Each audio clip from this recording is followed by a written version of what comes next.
India में ना physique बनाने का सबसे डिफिकल्ट पार्ट वर्कआउट करना नहीं होता, पेरेंट्स को कन्विंस करना होता है। अगर तुम एक इंडियन हाउस होल्ड में रह के बॉडी बिल्ड करने की ट्राई कर रहे हो ना, तो तुम ऑलरेडी समझ गए होगे मैं क्या बोलने वाला हूँ। तुम एग्स खा रहे हो, कोई बोलेगा इतने मत खा भाई, बॉडी गर्म हो जाएगी। अगर सप्लीमेंट के लिए प्रोटीन पाउडर लिया तो कोई बोलेगा ये सब केमिकल्स होते हैं, क्यों पैसा वेस्ट कर रहा है। रोज जिम जाओ तो कोई बोलेगा इतना क्या ऑब्सेशन है, क्या कर लेगा जिम जाके। एक अच्छी डाइट फॉलो करो तो बोलेंगे एक दिन के नॉर्मल खाने से क्या ही हो जाएगा। और सबसे फनी चीज पता है क्या, जब तुम उल्टा सीधा खाते हो ना, कोल्ड ड्रिंक्स वगैरह, जंक फूड वगैरह, चिप्स वगैरह, तब किसी को कोई प्रॉब्लम नहीं होती। पर जैसे ही तुम अपनी बॉडी इंप्रूव करने के बारे में सोचते हो ना, पता नहीं कैसे पूरा का पूरा घर न्यूट्रिशन एक्सपर्ट बन जाता है। और ऑनेस्टली मैं इसमें हमारे बड़ों या फिर पेरेंट्स को गलत नहीं मानता, क्योंकि उनकी जनरेशन अलग थी। उनके लिए हेल्दी का मतलब बिल्कुल सिंपल था, पेट भर के खाना खाना। प्रोटीन क्या होता है, रिकवरी क्या चीज होती है, मसल किस तरह से बिल्ड होता है, स्लीप किस तरह से आपकी मसल ग्रोथ को इफेक्ट कर सकती है, ये सब चीजें उस टाइम पे इतनी कॉमन ही नहीं थी। उनके लिए बस पेट भरा हुआ है मतलब बंदा हेल्दी है। और इसीलिए बहुत सारे इंडियन हाउस होल्ड्स में ज्यादा राइस खाना ऑटोमेटिकली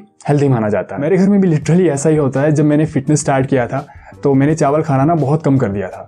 तो जब मैं अपनी प्लेट भरता था ना, तो उसमें चावल बिल्कुल ना के बराबर होते थे। तो पेरेंट्स मेरी प्लेट को बिल्कुल घूर घूर के देखते थे कि यार इसमें तो चावल है ही नहीं, इससे क्या बॉडी बनाएगा तू। और ऑब्वियसली वो गलत इंटेंशन से नहीं बोलते थे, उनको सीरियसली लगता था कि मैं जितना ज्यादा खाऊंगा उतना ज्यादा स्ट्रॉन्ग बनूंगा। और इंडिया में ना मैक्सिमम पेरेंट्स को ऐसा ही लगता है कि बच्चा जितना ज्यादा चावल खाएगा उतना ज्यादा स्ट्रॉन्ग बनेगा एंड उतना ज्यादा उसका माइंड शार्प होगा।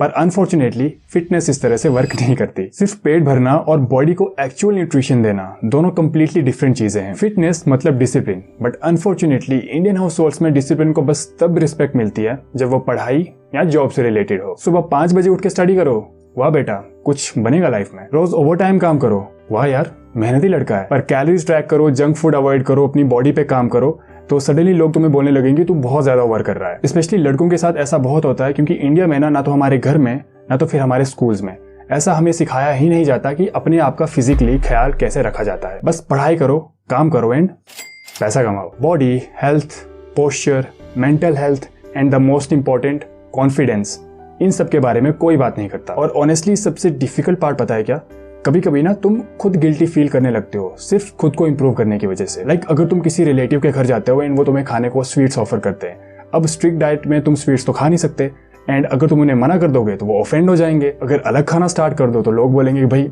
एटीट्यूड आ गया है बंदे में। ऑयली फूड अवॉइड कर दोगे तो तुम्हें बोला जाएगा जिम जाके कौन सा आर्नोल्ड बन जाएगा एक दिन में। और आयरनी पता है क्या है, अगर तुम बहुत स्किनी हो ना तो यही लोग तुम्हें हर दूसरे दिन रिमाइंड करेंगे, अरे देख जरा खुद को, कुछ खाता पीता नहीं क्या। और जैसे ही तुम सीरियसली खुद को इंप्रूव करना स्टार्ट करते हो ना, वही लोग तुमको वियर्ड ट्रीट करना स्टार्ट कर देते हैं। अब यहाँ पे ना प्रॉब्लम ना तो हमारे पेरेंट्स हैं ना हमारे रिलेटिव्स, प्रॉब्लम है न्यूट्रिशनल अवेयरनेस की कमी। बहुत सारी फैमिलीज को ये पता ही नहीं है कि प्रोटीन हमारे लिए कितना ज्यादा जरूरी है। स्किनी फैट होना भी हमारे लिए बहुत ज्यादा अनहेल्दी हो सकता है। स्लीप किस तरह से हमारी मसल ग्रोथ को अफेक्ट कर सकती है एंड सो ऑन। इस टाइप की चीजों का उनको जरा भी आइडिया नहीं होता। और ऑनेस्टली उनको पता होगा भी कैसे, उनके टाइम में भी उनको किसी ने नहीं बताया। और मुझे लगता है बहुत सारे यंग बॉयज साइलेंटली ये चीज फेस कर रहे हैं। वो अपने आप को इंप्रूव करना चाहते हैं, better body, better confidence, better lifestyle build करना चाहते हैं, पर पूरी जर्नी में अकेला फील करते हैं। नो सपोर्ट, नो अंडरस्टैंडिंग और कभी कभी मजाक भी। और जब बार बार इस तरह के हार्श कमेंट्स सुनने को मिलते हैं तो इवेंचुअली बहुत सारे लोग गिव अप कर देते हैं। लेजी होने की वजह से नहीं, बल्कि इस वजह से क्योंकि उनको हर बार मिसअंडरस्टैंड किया जाता है। और ट्रस्ट मी, ये मेंटली बहुत ही ज्यादा एग्जॉस्टिंग होता है। पर इसके साथ ही साथ मुझे लगता है कि हम यंगस्टर्स को भी अपने पेरेंट्स को अच्छी तरह से समझना चाहिए, क्योंकि बहुत सारे पेरेंट्स ना सर्वाइवल मोड में ही पले बड़े हैं। उनके लिए पेट भर खाना होना ही सक्सेस था, इससे ज्यादा वो कुछ डिमांड नहीं करते थे। तो ऑब्वियसली उनको इंस्टेंटली समझ नहीं आएगा प्रोटीन इंटेक क्या होता है, बॉडी कॉम्पोजिशन क्या होती है एंड कैलोरी सरप्लस, ये सारी चीजें उनको ऑब्वियसली समझ नहीं आएंगी। और ऑनेस्टली सभी पेरेंट्स अपने बच्चों की केयर करते हैं, बस उनके बोलने का तरीका अलग होता है। लाइक जब वो तुम्हें ज्यादा खिलाने का ट्राई करते हैं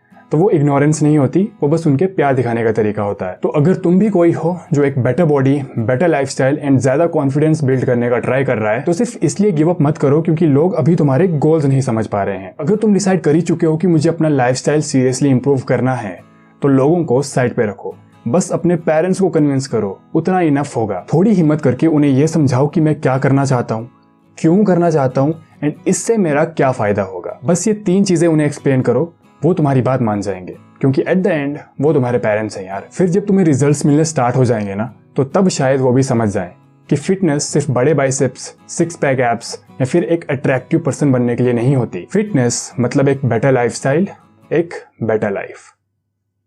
टेक केयर।